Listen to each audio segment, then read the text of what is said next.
Welcome my YouTube channel Kanhaiya classes. जी हाँ, इस वीडियो में हम आपको बताएंगे कि डीएनए की संरचना इसके विषय में आप कैसे लिखेंगे।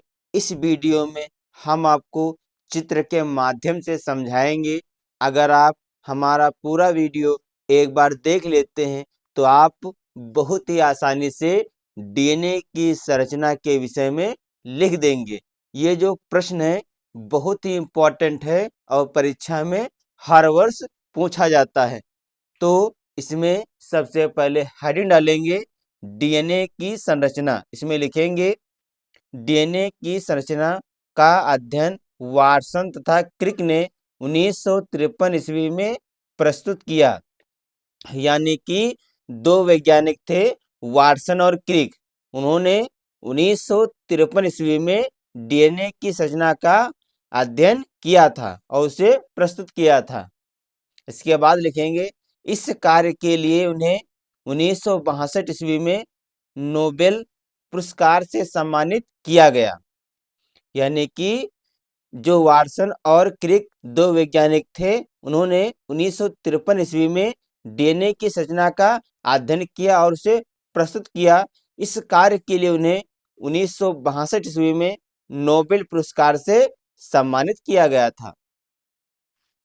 अब इसके आगे लिखेंगे प्रत्येक डीएनए अणु 3 प्रमुख घटकों से बना होता है। यानी कि जितने भी डीएनए अणु है वो 3 घटकों से मिलकर बने होते हैं। नंबर 1 डीऑक्सी शर्करा, नंबर 2 फास्फेट समूह, नंबर 3 नाइट्रोजन क्षार। अब इसके बाद लिखेंगे नाइट्रोजन क्षार 4 प्रकार के होते हैं। Number 1 adenine, number 2 guanine, number 3 cytosine, number 4 thymine. अब हम आपको इसके विषय में आप कैसे लिखेंगे, सबसे पहले हम आपको चित्र के माध्यम से समझाते हैं। अब हम आपको चित्र के माध्यम से समझाते हैं कि आप डीएनए की संरचना के विषय में कैसे लिखेंगे। तो ध्यान से सबसे पहले चित्र में देखिए।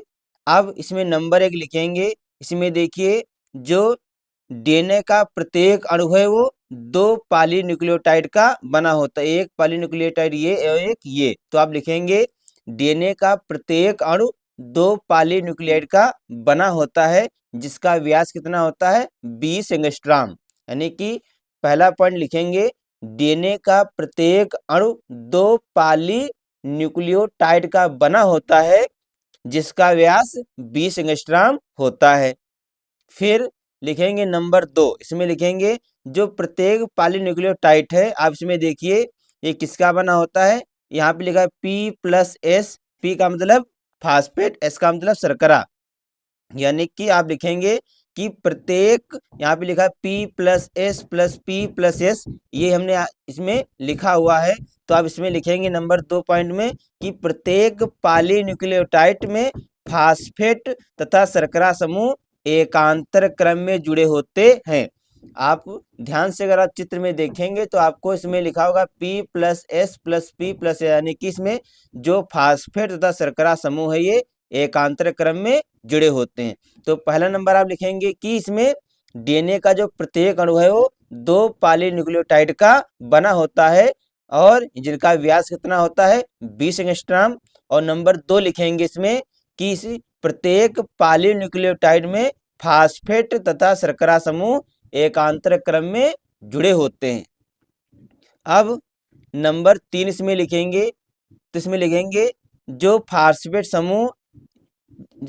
समूह है, इसमें आप देखेंगे एक तरफ शर्करा 5 डैश और दूसरी तरफ से 3 डैश कार्बन से जुड़ा होता है। यानी कि जो फास्फेट समूह है PS। ठीक, आप ध्यान से देखिए जो फास्फेट समूह है वो एक तरफ 5 डैश कार्बन तथा दूसरी तरफ 3 डैश कार्बन से जुड़ा होता है।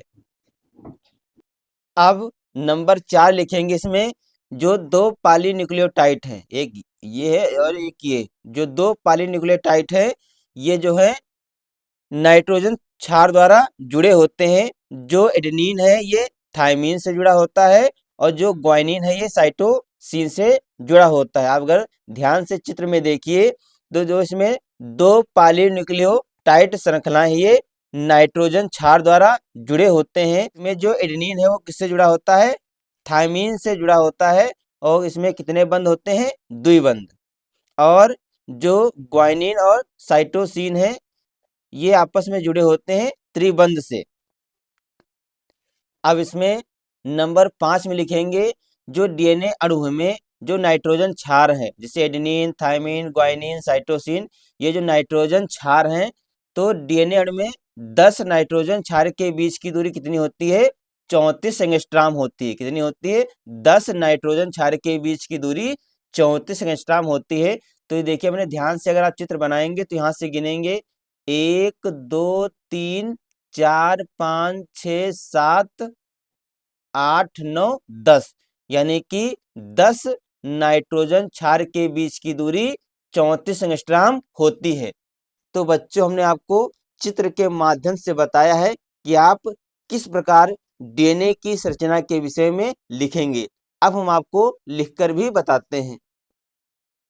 अब इसमें लिखेंगे नंबर 1, डीएनए का प्रत्येक अणु 2 पॉलीन्यूक्लियोटाइड का बना होता है जिसका व्यास 20 एंगस्ट्रॉम होता है। अभी हमने आपको चित्र में बताया है कि जो डीएनए का प्रत्येक अणु है वो 2 पॉलीन्यूक्लियोटाइड का बना होता है जिसका व्यास कितना होता है? 20 एंगस्ट्रॉम होता है।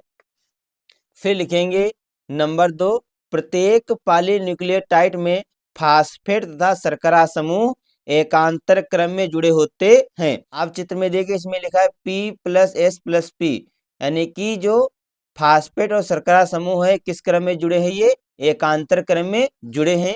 यही हमने आपको बताया। आप लिखेंगे कि प्रत्येक पॉलीन्यूक्लियोटाइड में फास्फेट तथा शर्करा समूह एकांतर क्रम में जुड़े हैं। नंबर 3 इसमें लिखेंगे फास्फेट समूह एक तरफ की शर्करा की 5 डैश कार्बन तथा दूसरी तरफ के 3 डैश कार्बन से जुड़ा होता है। यानी कि जो फास्फेट समूह है वो एक तरफ 5 डैश कार्बन से और दूसरी तरफ 3 डैश कार्बन से जुड़ा होता है।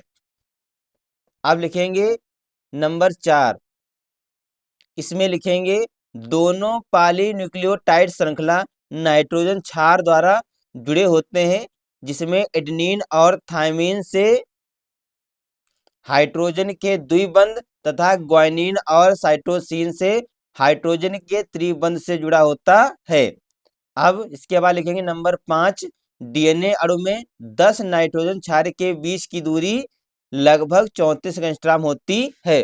तो अभी हमने आपको चित्र में बताया था कि जो ये नाइट्रोजन क्षार हैं, मैंने गिन के बताया था कि 1 2 3 4 5 6 7 8 9 10, यानी कि जो 10 नाइट्रोजन क्षार हैं इनके बीच की दूरी कितनी होती है?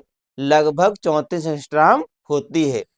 तो बच्चों, इस वीडियो में हमने आपको बहुत ही आसान शब्दों में लिखकर समझाया है कि डीएनए की संरचना के विषय में आप कैसे लिखेंगे।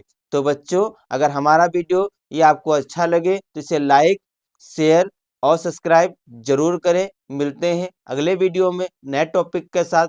तब तक के लिए जय हिंद, जय भारत।